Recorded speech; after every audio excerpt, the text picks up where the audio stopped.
October. Peter. I never ever had something in school excite me before, but the plant unit we did with Mr. T had me fired up. We grew these bean plants from seeds, and once they got big enough, we started doing different tests with them. Variables, Mr. T called them. First, we stuffed the plants in boxes, with just a little tiny hole in the side, and we waited to see what the plants would do after a few days in the dark.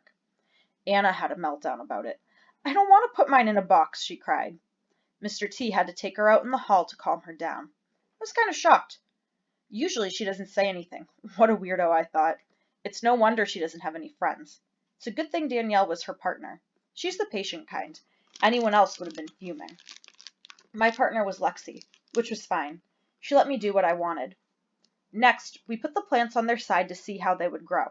I couldn't believe it. The plants bent and still grew up toward the ceiling. That was pretty cool. But the best part was what we got to do in the end. Mr. T let us feed our plants any concoction we wanted to over the course of a week. There was just one rule.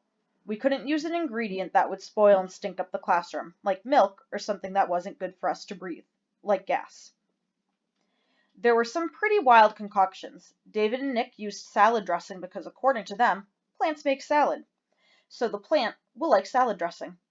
Brenda and Heather used orange juice mixed with ketchup and Pepto-Bismol. I don't know what they were thinking. Mine was the best, though. I brought in cat litter, used, soda, and a little maple syrup. I did my best to mix it together and feed it to my plant. Lexi wasn't real happy about my choice of ingredients. I didn't tell her I'd peed in my soda bottle some, too. "Peter, you moron, this stuff is going to kill our plants," she whined.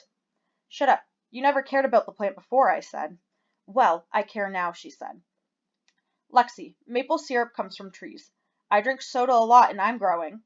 And farmers put animal manure on their fields all the time, so zip it. It's going to work." Our plant was dead in 2 days. Danielle and Anna did the best. Danielle used some natural ingredients her grandmother had taught her about. Something the old-time farmers really did use, I guess. Danielle lives on a farm, so she had a big advantage. Her concoction worked, big time. She and Anna were the only ones to come up with food that the plant liked. Anna was all smiles until Lexi said, "You're just lucky Danielle was your partner. She did everything." Then Lexi turned to me and added, "Even if she is fat." I don't think anyone else heard, but I laughed. I know I probably shouldn't have. Anna's smile disappeared, and she stared at the floor.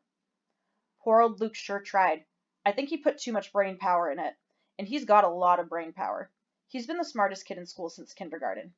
His partner was Jeffrey, but he never does anything. He just let Luke take charge. Maybe he should have helped. "I brought in a number of different ingredients," Luke said, "and they'll interact perfectly because of the electron balance and resulting bond formations."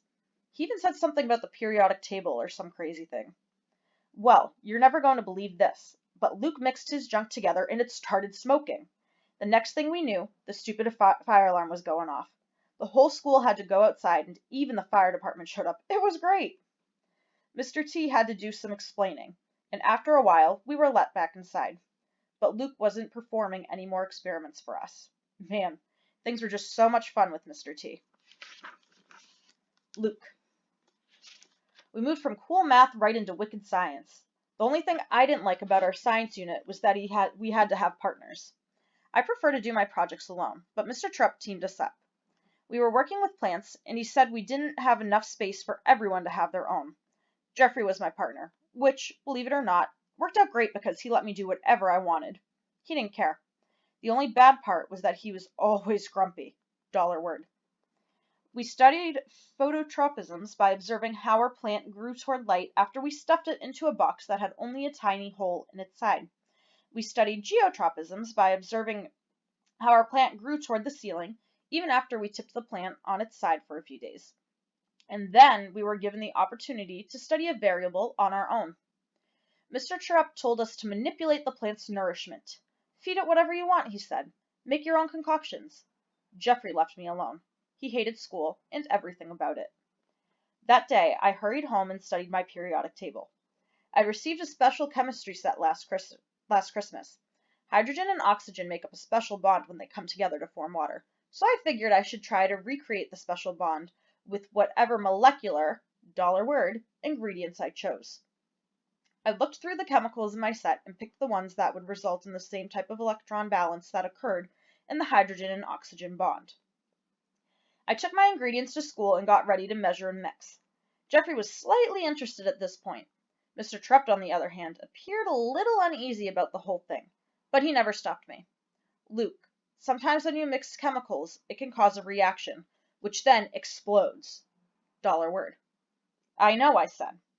Maybe we shouldn't mix these in the classroom without knowing what's going to happen, he said. It might not be safe. All these potions came from my chemistry set at home. My mom saw it. It's safe, I said, trying my best to convince Mr. Trupp. I didn't tell Mom or Mr. Trupp about the few ingredients I got from Dad's garage. I knew it would work.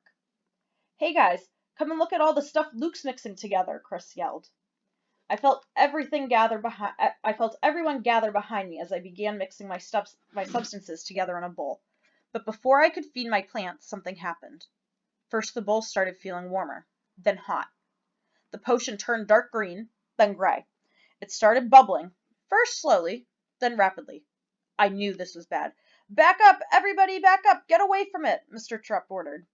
Smoke started billowing from my concoction. Then the screech of the fire alarm pounded against my ears. The only other thing I heard was Peter laughing. This is awesome, he yelled. Way to go, Lukester. Outside! Everybody outside, Mr. Trupp ordered. I was done. I was sure of it. Wrong again. Mr. Trupp spoke to Mr. Trupp spoke to Mrs. Williams and took the blame for everything. He even stood up to the fire marshal, who always walks through the building after an unannounced fire alarm. The marshal wanted our $word posters taken off the hallway walls. He claimed they were a fire hazard. Jeffrey thought this confrontation was a big deal. Did you see Trupp say no to that guy, he said. He refused to take our posters down. I said. And I saw flashbacks of smoke pouring out of the bowl. I knew I wasn't ever going to be a botanist. $word. At least Jeffrey had gotten excited about something. I wish Mr. Trupp hadn't trusted us so much. Maybe it was because he was a first-year teacher and didn't know better. But I don't think that was it. I think it was a case of Mr. Trupp being a special teacher. Jeffrey. Luke was trying to feed our plant. I saw the smoke rising. I knew what was going to happen. Trupp did too, because I saw him go to the window right away. Not fast enough, though. The alarm still went off. The whole school had to go outside because of Luke. When we came back in, some guy was walking down the hall with our janitors, Mr. Loomis and Mr. Ruddy. Trupp sent us into the classroom, but he stayed in the hall. I hid by the door to listen. All of it, the man yelled. I want all of it off the walls. He was pointing at our math posters. Mr. Loomis looked at Trupp. You heard him, he said. I'm not taking them down, Trupp said. Do you know who this is? Mr. Ruddy said. This is the fire marshal. Trupp said, I don't care who it is. I'm not taking them down. He looked at the fire marshal and said, You have no idea how hard my kids worked on these. He was pointing at our posters. He was pointing at my poster. It had one word on it, stupid, and it wasn't even a $word. All of a sudden, I felt bad because I hadn't tried on Trupp's project. There were some more words said, but then the fire marshal left. The poster stayed. I hoped he felt stupid. Trupp came back into the room. Peter was out of his seat. Mr. T, you just told that guy off, Peter said, dancing around. That was awesome. No, I didn't, Trupp said. Get in your seat. You shouldn't have seen that. But I saw it, and I heard it. Trupp stuck up for us. There's always posters up in the school halls, and they're never fire hazards. I think the fire marshal was just mad about our false alarm, and I think Trupp knew that too. He wasn't going to get pushed around. Our hard work mattered, Trupp. Even mine. I owed him now. I had to try, even if only a little.